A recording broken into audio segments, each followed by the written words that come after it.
હું મનોજ પનારા. મિત્રો, મારે આજે તમારી સાથે એક વાત શેર કરવી છે.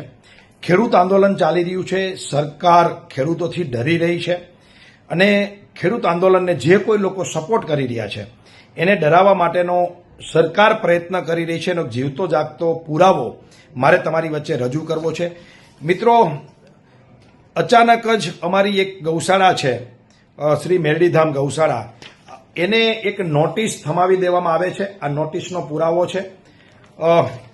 જે ગામમાં અમારી ગૌશાળા છે ધુડકોટ, એના મંત્રી અને એમના દ્વારા એક નોટિસ આપવામાં આવે છે કે આ ગૌશાળા ખરાબામાં ઊભી છે અને આ ગૌશાળા ઝડપથી તમે ખાલી કરી નાખો, અમારે આ ગૌશાળા પાડી નાખવાની છે.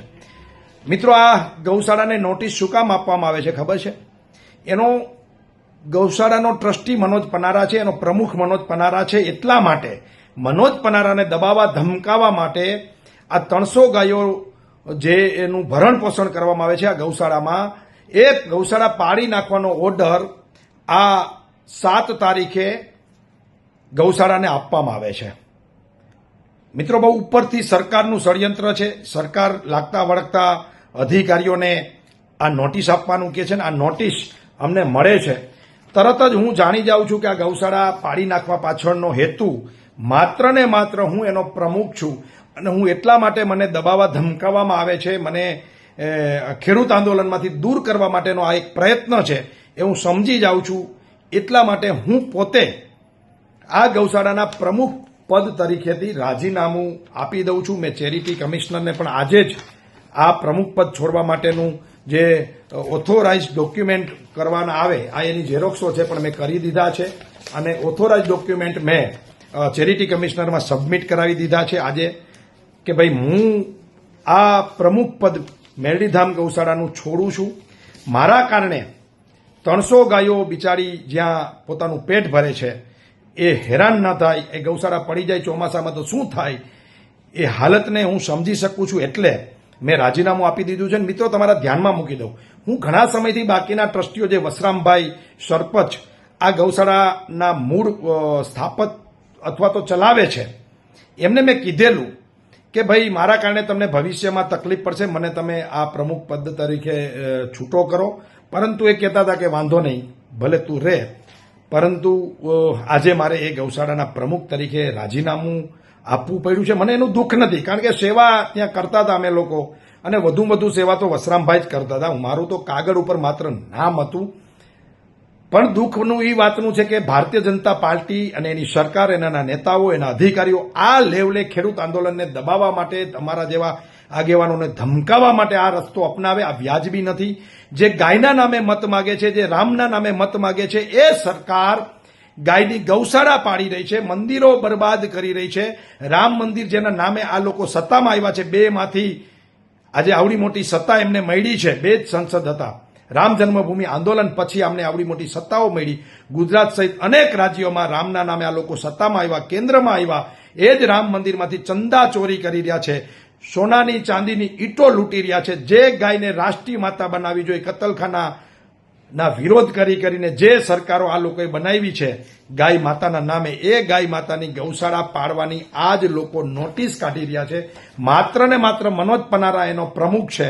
એટલા માટે મિત્રો, દુઃખ સાથે કહેવું પડે કે જો તમે ભાજપનો ગલપટો પહેરી લો તો તમને ડ્રગ્સ વેચવાની છૂટ, દારૂ વેચવાની છૂટ, તમામ પ્રકારના 2 નંબરના ધંધા કરવાની છૂટ, અને ભાજપનો નેતા કોઈ બળાત્કાર કરે અને જેલમાંથી છૂટે તો પણ એના સ્વાગત થાય.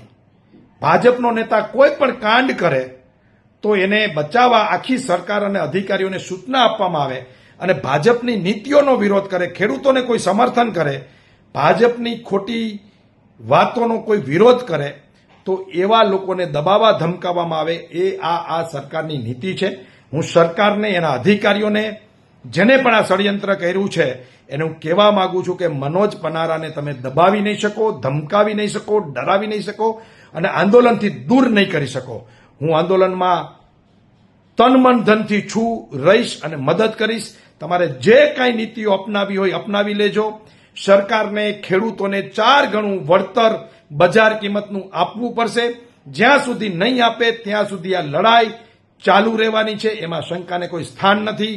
તમારે જે પણ નીતિઓનો અખતરો કરવો હોય એ કરજો, એની કોઈ ના નથી. પરંતુ આ ડરી જાય, ઝૂકી જાય, બી જાય એ આ મનોજ પનારા નહીં. તમે પાટીદાર આંદોલનમાં મારી ઉપર 16 થી વધારે કેસ કરી ચૂક્યા છો, અત્યારે પણ તમે કરી શકો છો, પણ ગૌશાળાને અને ગાયને હેરાન ન કરતા એવી મારી 2 હાથ જોડીને વિનંતી છે. તમારામાં દમ હોય તો મને નગર દરવાજામાં ઊભો રાખીને ગોળી ધરબી દો, મારા પર ખોટા કેસ કરી નાખો, મને જેલમાં પૂરી દો, મને એનો કોઈ વાંધો નથી. પણ ગાયોને હેરાન કરવાનું બંધ કરો.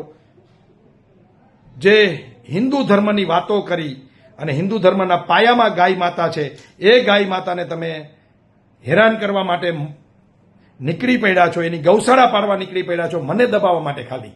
તો હું મારું રાજીનામું આપી દઉં છું. પરંતુ એ અધિકારીઓને, એ તંત્રને કહેવા માંગુ છું કે 8 દીમાં તમે જે માપણી કરાવીને ફટાફટ ખોટી અરજીઓ કરાવીને તમે ફટાફટ ગૌશાળાને નોટિસ આપી છે માત્ર ને માત્ર મને દબાવવા માટે, એ હું જાણું છું. હું પોતે જ આ ગૌશાળાના પ્રમુખ પદ તરીકે સ્વયંભૂ રાજીનામું આપું છું ગાયની રક્ષા માટે. ગાયની રક્ષા માટે. તમે ગાયની વાતો કરી જાણો, તમારી તાકાત નથી. ગાયની રક્ષા કેમ થાય એ તમારે મત માટે ગાય તમારે જોઈ છે, સેવા માટે ગાય નથી જોતી, એ અમે જાણીએ છીએ. તમે ડુપ્લિકેટ હિન્દુ સરકાર છો, તમે ડુપ્લિકેટ હિન્દુઓના નેતા છો, એ અમે જાણીએ છીએ. પણ આ પ્રજા જાણશે ને ત્યારે તમને જૂતા મારશે, જૂતા. ભાજપના નેતાઓને રોડ ઉપર જૂતા મારશે આ ખેડૂતો, આ પ્રજા. પણ એનો સમય આવવા દો, ઝૂકવાના નથી, ડરવાના નથી.